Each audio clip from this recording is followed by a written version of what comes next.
Hello, everyone. This is Dr. Clark from the Center for Weight Loss Success. And on this podcast of weight loss surgery success, we're going to talk a little bit about SMART goals for weight loss. Stay tuned. We'll be right back.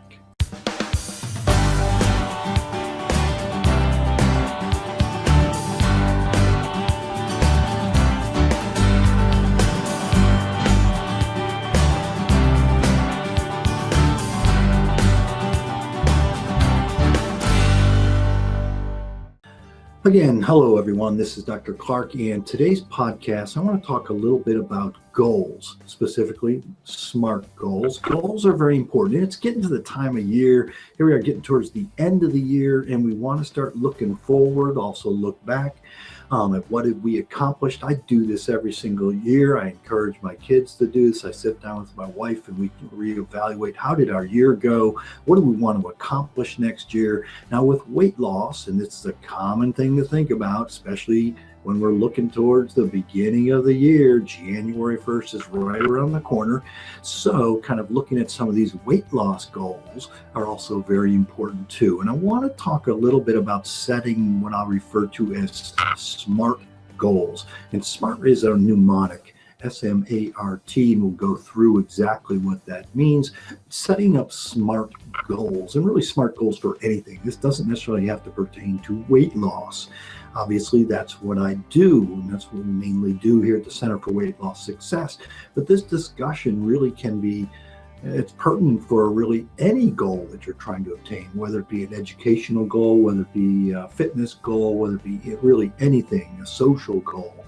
So, when you start talking about goals, kind of where should you start? You really need to ask yourself a few questions, and you really need to be honest with yourself on these answers too. Kind of, is the reasons here, is it health related? Do you just want to look better? Do you want to enjoy different activities? You need to really look at too, how much do I want to lose? So specifically with weight loss, you need to look at these things and be honest with yourself, because goals really do matter. Realistic, well-planned goals, very important. They can really mean the difference between success and failure. Goals help keep you focused. They help keep you motivated. And they really provide that plan for a change. You really want to see, what is this goal out there that I want? And then we talk about, okay, setting up the plan to get there. Because goals without plans are basically just wishes. Yeah, we all wish we were, model thin, and we all wish we were professional athletes or, world-class guitar players, whatever it is. Wishes, are different than goals. So, goals without a plan basically are just a wish. So we're going to start working on these SMART goals. And SMART, again, is a mnemonic, S-M-A-R-T, specific, measurable, attainable, relevant, or sometimes people call it realistic, relevant, similar terms, and time-bound. So specific, measurable, attainable, relevant, time-bound. Okay, start with the S in SMART, specific. You want to be very specific of what you want. Why is this goal being created? What are the benefits of reaching this goal? Who is involved in all this? Who is going to actually be helping you? Who might potentially be hindering you towards this goal? What exactly are we looking to accomplish? So really looking at down the road is, what is this desired outcome? And when is this going to be reached? So that's the time-bound part of the thing. But specifically, you really want to look at kind of an exact thing, not just saying, gee, I want to lose weight and be healthier. That is incredibly vague and means basically nothing. So whether it be, specifically weight loss, it is, okay, I want to lose 10 pounds, I want to lose 50 pounds, whatever it is, and then start figuring out the way. But make this specific. And whether it's going to be, a different type of goals, whether I want to learn a musical instrument. Okay, well, that's a vague goal. But if I want to play the guitar and do this, and I want to be able to play this song, now we're starting to get specific. So get specific with these goals. Then they also need to be measurable. So the M part of SMART is measurable. There has to be a way to figure out, am I getting there? Now with weight, that's easy. You step on the scale. Now you can also use, do my clothes fit better? That kind of, my size is coming down. What do I look like? My body fat percentage. So there are different ways of doing this, but it needs to be measurable. Now, however we look at it. So if it's, I'm learning an instrument, okay, I want to play this song. Okay. If it's, I'm, playing golf and I want to get better at golf, then it's okay, I want to get this score. So whatever it is, you want to be able to measure it. Okay. With weight loss, it tends to be fairly straightforward. Step on the scale. Okay, so you need to be objective about this. You need to be able to objectively track your progress and really kind of answer the question of how are you going to measure it? Again, weight, pretty easy. It's pounds, but also, like I said, inches, could be body fat percentage. It could be lots of different ways. And then kind of figuring out, what are the criteria you're using to reach those goals? Now, again, weight, that's pretty straightforward. It's going to be, okay, how many pounds are coming off? So it needs to be measurable. And then finally, it needs to be attainable. This is something that, can actually be done. Okay, it's, if it physically can't be done, then okay, that's not realistic. So it needs to be attainable and need to be evaluating the steps of how to do it. And really, when we start talking about behavior changes and goals, I encourage people to think about two questions there. And they need to be able to answer yes to these two questions. And that is, can I do it? Is it worth it? If you cannot answer yes to those two questions, can I do it? Yes, I can. Is it worth it? Yes, it is. If you can't answer yes to those two questions, I assure you that behavior change will not occur. It'll just be a temporary thing. So you need to kind of assess how you're going to do these things. Do you have the skills to do that? If I'm going to try to be a scratch golfer or get my handicap down to 10, okay, in golfing, do I have the actual skills and ability to do that? Okay, do I have the attitude that's going to actually work on doing that? Because if I'm not wholeheartedly into this, it also won't work well either. So with weight loss, we really can't just kind of work on weight loss. We need to actually kind of be all in. You need to be all in and really just work on this, because kind of working on anything doesn't work well at all. So are you really willing to put forth the effort that is necessary, the work that is necessary to see that particular outcome that we want? So realistic expectations will increase your self-belief, their motivation, and your drive. So if you make them too far out there, it's like, I'm never going to be a world-class sprinter. So if that's what I'm thinking is attainable, I need to reevaluate that. So need to be specific, measurable, attainable, and then relevant. Some people call this realistic. I like realistic and attainable kind of together there, but I think relevant. Okay, is it relevant to you? Meaning that everyone has their skills and abilities that they can do. Is this truly relevant to you? So is it relevant to me that I want to get into, this pair of jeans that I wore when I was 18? Is that really relevant? Is this something that's so everyone has these unique needs and abilities, and your goals should reflect that too. So the goal must be relevant to your specific situation, such as, okay, if you're talking about health things, if, people often say, I want to lose weight so I can be healthier. Okay, that's relevant to everybody. But if you don't have high blood pressure, then it's not relevant that I want to bring my blood pressure down. Or if you don't have high cholesterol, it's relevant that I have to bring my cholesterol down. It's like, no, those aren't relevant to you. So these goals need to be relevant to your particular situation as well. So kind of not just relevant, and then finally, time bound. So specific, measurable, attainable, relevant, and now time bound. Time bound basically means there's an endpoint there of what you're looking at. Now, as I say over and over about weight loss is not a project. Projects have endpoints to them. Weight loss is a process. We keep working on this all the time. Because even when we're there, we're not really there, meaning that we have to continue to work on this forever.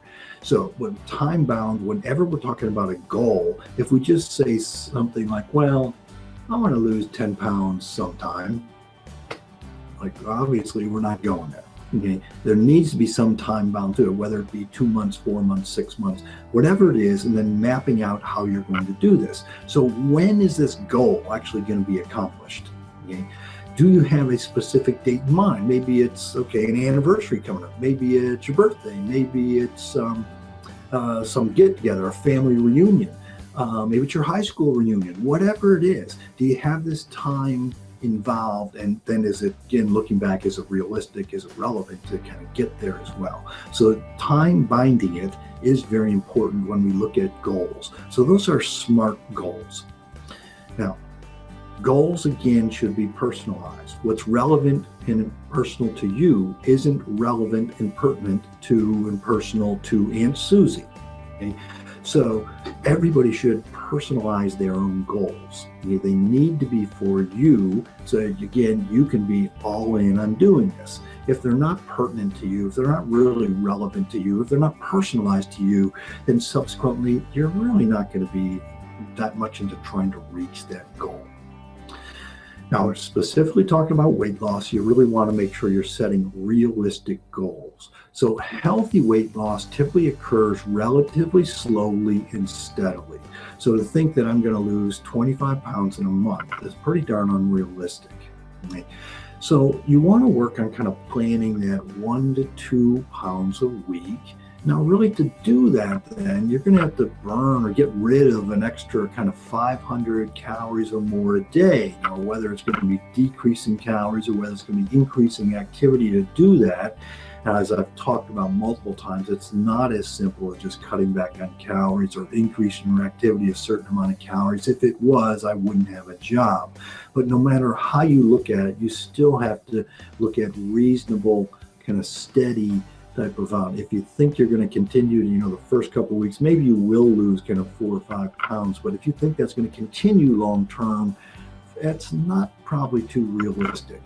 Another good way of looking at this of realistic weight loss is looking at potentially losing a certain percentage of your body weight. So if you weigh 250 pounds, it's often a good idea to try to lose 5 to 10% of your body weight, because we see significant health improvement in losing that 5 to 10%.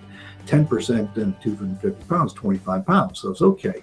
And how long is it going to take you to do that? Is something I can do in 6 months to 12 months. Longer than that may be a little harder. More weight than that may be a little bit harder. But again, these are still goals, and they may be pertinent to you depending on where you are in your weight loss journey.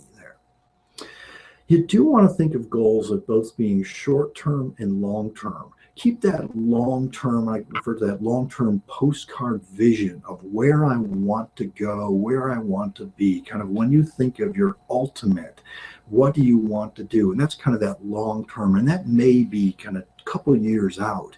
But then also keep the short-term goals. How are you going to get there? So you're breaking these things down. So short-term goals keep you engaged. They keep you engaged on a daily basis. I'm going to try, even if it's a daily goal that I'm going to have, a 30-minute walk. I'm going to exercise 3 times a week. Those goals. I'm going to try to keep my calories, keep my carbohydrate out less than 50 grams a day, get my protein up, kind of in that 100 gram a day. So these are little things that you can measure each day to keep you kind of engaged in this whole process and keep you going, and that's going to work towards these goals. So short-term goals to work towards long-term goals. The long-term goals are really that overall motivation.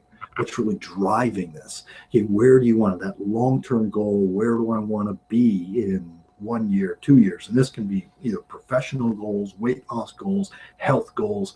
Where do I want to be? All right, so now goals, we shouldn't have too many of them. Sometimes we sit down at the beginning of the year and we start to set up way too many. We got this big long list of goals and things that we want to do.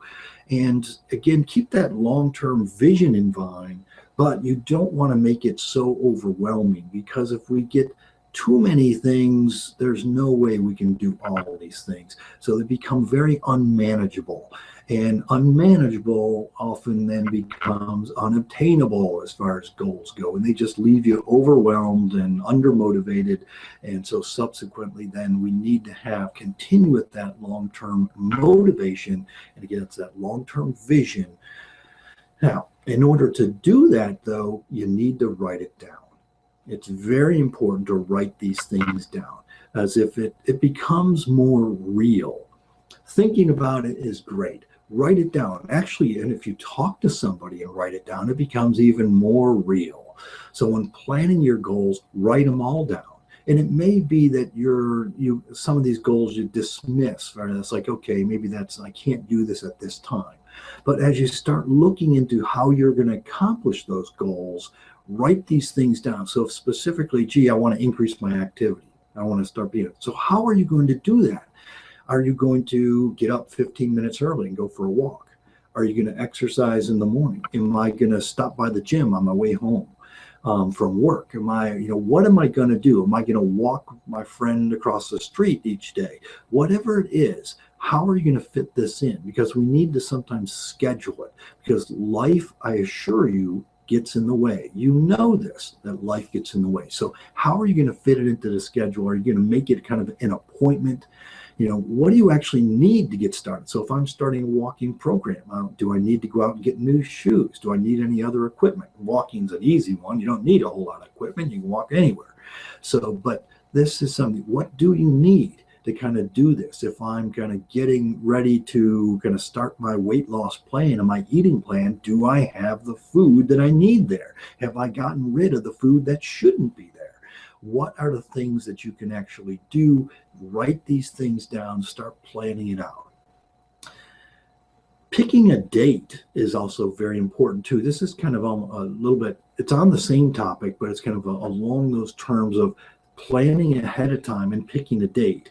It's just saying, I'm going to do it tomorrow. Okay, that's great if you have it all planned out. But if you're starting now, and I encourage you, start now for looking in the future, but then pick that date. It may not be the 1st of January, because the 1st of January typically is still kind of that celebration time around there. It's going to be hard to start on the 1st of January, but maybe looking at, okay, the 10th of January, I'm going to really start doing some of these things beginning of the year, reevaluating, figuring out how I'm going to set these things into my schedule. And on the 10th of January or the 15th of January, I'm going to start doing it. But pick a date. So pick that definitive start date and don't put it off. Once you pick that date, utilize it. So then start account. You need to be accountable to yourself, and sometimes sharing that with other people. An exercise buddy, a weight loss buddy is a great way to do that. You do want to start small. And so for people that haven't set goals in a while, you do want to start small so that you see some positive reinforcement. And these small goals then will build to make bigger goals. Okay? Because remember, we're in this for the long term. Life doesn't go away. It's like, well, till the end, I guess. But okay, these things, we're in this for life, and we want to live the longest, healthiest life we can. So these problems, especially weight management, overall health, this never goes away. This is relevant forever. Now, with these plannings, we always should plan for setbacks, because setbacks are a natural part of behavior change. We are not perfect. That's the bottom line to it. We are imperfect individuals. We are imperfect beings, and setbacks are going to be there. Gee, I'd like to say every week I'm going to lose a pound, pound and a half, 2 pounds every single week. If I could do that, but reality is it's not going to be that simple. Plateaus are going to happen. There's going to be saboteurs. There's going to be events that occur. There's going to be stressful events that occur that you didn't plan for. Somebody's going to get ill. You're going to have to take care of them. An accident may occur. There may be anything. You may lose your job. You may get a new job that you have a lot much more stress for. There are more projects that you have to do. So all these things are going to be out there. The saboteurs are going to be out there, and sometimes we're our worst saboteur. I think I've talked about that in kind of these podcasts as well. If I haven't, I'm sure I will in the near future. But saboteurs are real, and sometimes we are our own worst saboteur, but they're also out there. Sometimes it's our closest family and friends. So these barriers are inevitable, And we need to start planning, what are we going to do when they happen? And if we start planning, what are we going to do when these happen, then they don't hit us over the head quite so hard. Okay? So start identifying these barriers, the detours, and we start working around them. So everyone who is successful makes changes, and they're very adaptable too. And everybody experiences setbacks. It's that the people that are successful just get up, dust themselves off, and they keep on going, or they figure out a plan, a resolution to this setback too. Now, as we're working on our goals, you need to kind of keep evaluating and reevaluating your progress. So every period of time, whether it be a weekly basis, monthly basis, you need to sit down and have that discussion with yourself and okay, how am I doing towards working towards your goals? I think over the last couple of years, I've had a little sticky note sitting on my computer that basically says, how is what you are doing right now helping you achieve your ultimate goals? And it keeps reminding me as I work in there, it's like, don't waste time on these things that aren't so important. Look at kind of where are we going, your ultimate goal. So evaluate your progress over and over and over. Were you successful? What tends to work for you? What doesn't work so well for you? So if you figure out what worked and what doesn't, now you know what to concentrate on. And then make those plans of how you're going to reach your goals, not just those short-term ones, but again, that long-term vision goal too. And kind of keep working on this in a day-to-day thing, because literally day-to-day, it's hard. And we need to keep reevaluating what works, what doesn't. And then finally, once you're evaluating your progress, you need to kind of reassess and adjust. So the goals can be dynamic. Maybe it is, my original goal was I want to lose 50 pounds. But as time goes on, you think, boy, I'm doing great, and I'd like to get more than that. It's like, I'd like to get 60 pounds. Or you find, hey, I'm doing great, but I don't necessarily need to get more than that. Maybe 40 pounds is all I need, and I feel great here. Getting that another 10 pounds may be somewhat torturous. Weight loss shouldn't be torturous. It isn't easy, but it shouldn't be torturous for you. And certainly weight maintenance, kind of that same way. Again, it's a process we work on forever and ever. So goals can be dynamic. They can evolve. As we change, as we get older, as our life changes, our goals can change as well. Now, also, we shouldn't forget to reward ourselves. Now, that doesn't mean rewarding yourself with a big sundae from a weight loss part of thing, but reward ourselves with different things. Give yourself an attaboy. Give yourself that pat on the back. So it's a big, long process. Again, it's not a project. Weight loss is a process that we're going to work on forever, and sometimes we do better than other times, but just keep reevaluating. So some final tips to think about here in these SMART goals. So remember, think SMART: specific, measurable, attainable, relevant, realistic, and time bound. So think SMART as far as goals goes. Be honest with yourself. Write it down. And one thing to remember is kind of thinking about eating to meet long-term goals, not the short-term satisfaction. Keep that in mind, because this is a pursuit very worthwhile. Your overall health depends on it. Your life depends on it. So keep working on these things. There's something that is very important for everyone. It's a process that we work on forever. Well, thank you all for listening. If you have more questions about this, setting up goals, we talk about this all the time here at the Center for Weight Loss Success. A very important topic. You need to take the time and set the time aside that you can work on these things and figure out how I'm going to get here. Remember, when we're doing behavior change, can I do it, and is it worth it? You need to be able to answer yes to those two questions. Looking for more information, give us a yell here at the Center for Weight Loss Success. The email is success@cfws.com. Phone number here is 757-873-1880. If you're looking to access to me, and I give a little topic every single week, that's our Losing Weight USA. Go to losingweightusa.com and sign up. You'll get the tip sheet as well as recipes, and you get access to me. And I talk about a different topic every single week. And you can ask questions. It's an interactive webinar there. All right. Thank you again, everyone. Remember, it's your life. Make it a healthy one. Take care.